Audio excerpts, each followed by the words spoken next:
halkan waa madasha iskaashiga Soomaaliya waa Muqdisho oo markii labaad muujisay awood ay u leedahay martigelinta shirkan waxaa fadhiya 42 wufuud oo matalaya 35 dal iyo hay'ado caalami ah oo Soomaaliya u yimid inay madaxda Soomaaliyeed ka dhageystaan dariiqa loo marayo mustaqbalka dalka waxa la isla gartay habka ay tahay in loo wada shaqeeyo waxa la falanqeeyay amniga siyaasadda loo dhan yahay dhaqaalaha iyo adeegyada bulshada waxaana la muujiyay ahmiyadda ay leedahay in Soomaaliya oo dhinacyo badan horumar ka sameysay hoggaankeeda lagu garab istaago jihaynta dalka gudoominta shirka iyo hanaanka madaxda Soomaaliyeed ay u soo bandhigeen guulihii la gaaray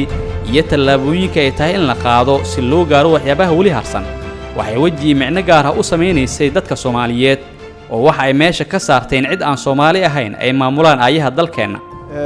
waxa diiradda lagu saaray sidaan ku sheegay mawaad iskaashiga Soomaaliya iyo dalalka adduunka ka dhaxeeya sidii loo horumarin lahaa isla maxaa la yiraahdaa iswaraysi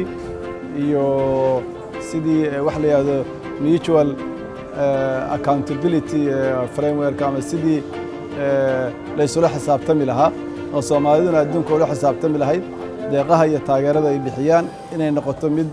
faa'iido weyn u dhasho ummadda Soomaaliyeed beesha caalamkuna ay rabtay inay ogaato Soomaaliya horumarka ay ka sameysay arrimahaas aan sheegnay arrimaha diiradda lagu saaray waxa weeye amniga siyaasadda dhaqaalaha iyo arrimaha bulshada dabcan maanta waxa in halkan lagu qabto dhaliyay kalsoonida lagu qabo nabadgelyada iyo in shir xamar lagu qaban karo iyo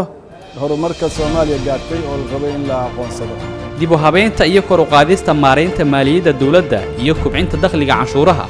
oo horumar laga sameeyay waxay ahaayeen tallaabooyinka lagu amaanay dawladda oo waxay qayb weyn ku leeyihiin dardargelinta barnaamijka deyn cafinta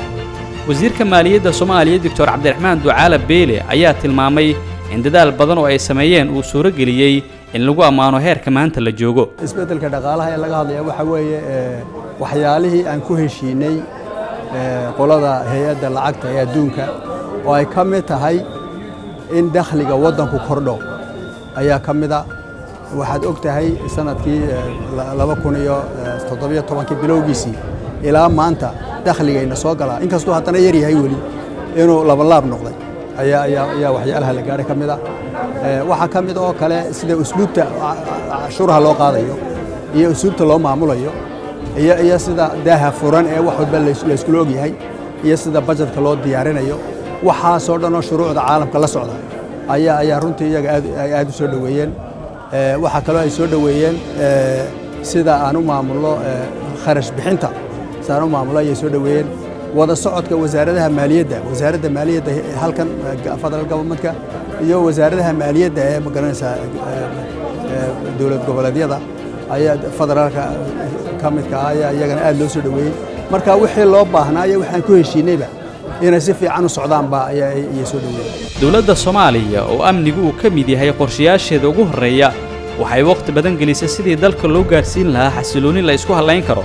waxaana ay dagaal adag la gashay argagixisada oo ay ka saartay deegaano ay maamulayeen shirka ayaana lagu bogaadiyay dadaalada la sameeyay ee dhinaca amniga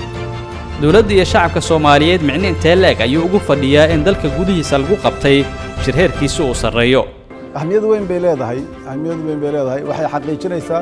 in magacii Soomaaliya sumcaddii Soomaaliya ay ku soo noqotay adduunka in adduunku kalsooni ku qabo Soomaaliya shirar waaweyn inay martigeliso in waddanka horumar ku socdo marka ummadda Soomaaliyeedna sumcadda dalkooda iyo horumarka maaragtay maxaa la yiraahdaa dalkooda waxay u tahay arrin weyn waxa bedelmaya sumcad xumadii Soomaaliya lagu yaqiinay iyo magac xumadii Soomaaliya laga haystay oo ahay Soomaaliya inay tahay meel aan nabad ahayn meel colaado ka joogaan meel aan dadkeedu aysan heshiin karin oo iswaafaqsanayn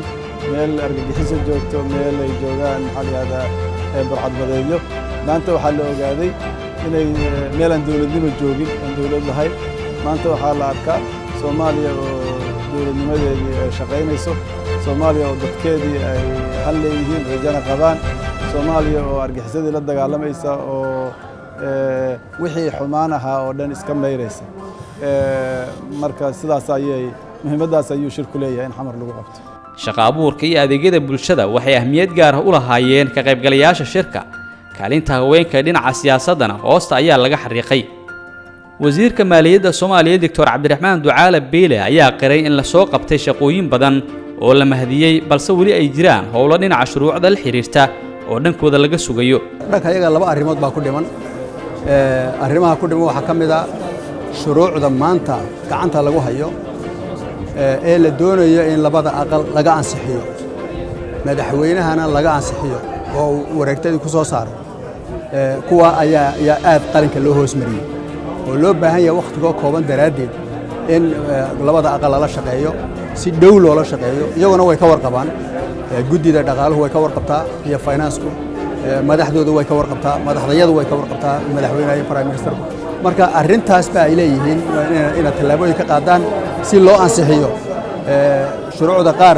ayaa waxa loo baahan yahay la ansixiyo bishan mar intaanay dhamaan ilaa bishan intaanay dhamaan 31 inta korsan la ansixiyo revenue bill kala ilaado ayaa la doonay la ansixiyo kuwaas way nagu dhimay waxa kale nagu dhiman marka la gaaro deen cafiska fadhigiisa marka la gaaro ee la inoo furo in deeqaha la inasiyo mashaariicdii la gelin lahaa ayaa wali inoo dhiman oo aan ka doonaynaa beesha caalamka inay iyagana maalgeliso laga sii shaqeeyo mashaariicdu diyaar ahaadaan ayaa iyaguna inaga nagu dhiman oo wali ka shaqeynayna annaga iyo Ministry of Planning aan ka wada shaqeynaa wasaaradda qorsheynta aan ka wada shaqeynaa marka shaqo fara badan baa la soo qabtay shaqo kale fara badan wali way noo taala madasha iskaashiga Soomaaliya labadii maalin ee uu ka socday Muqdisho waxa uu banaanka keenay aaminaad iyo kalsoonida ay caalamku ku qabaan Soomaaliya anagu maanta shaki iguma jiro cid walba waan la kulanay gooni baan la kulanay Faransiiska waan la kulanay Ingiriiska waan la kulanay Talyaaniga waan la kulanay meesha shirkana waan ku wada hadalay marka aaminaadu berita haddaan qalqalo anna aaminaadoodu way iska noqonaysaa laakiin maanta halkay taagan tahay qiyaasteedu waa 100% weyn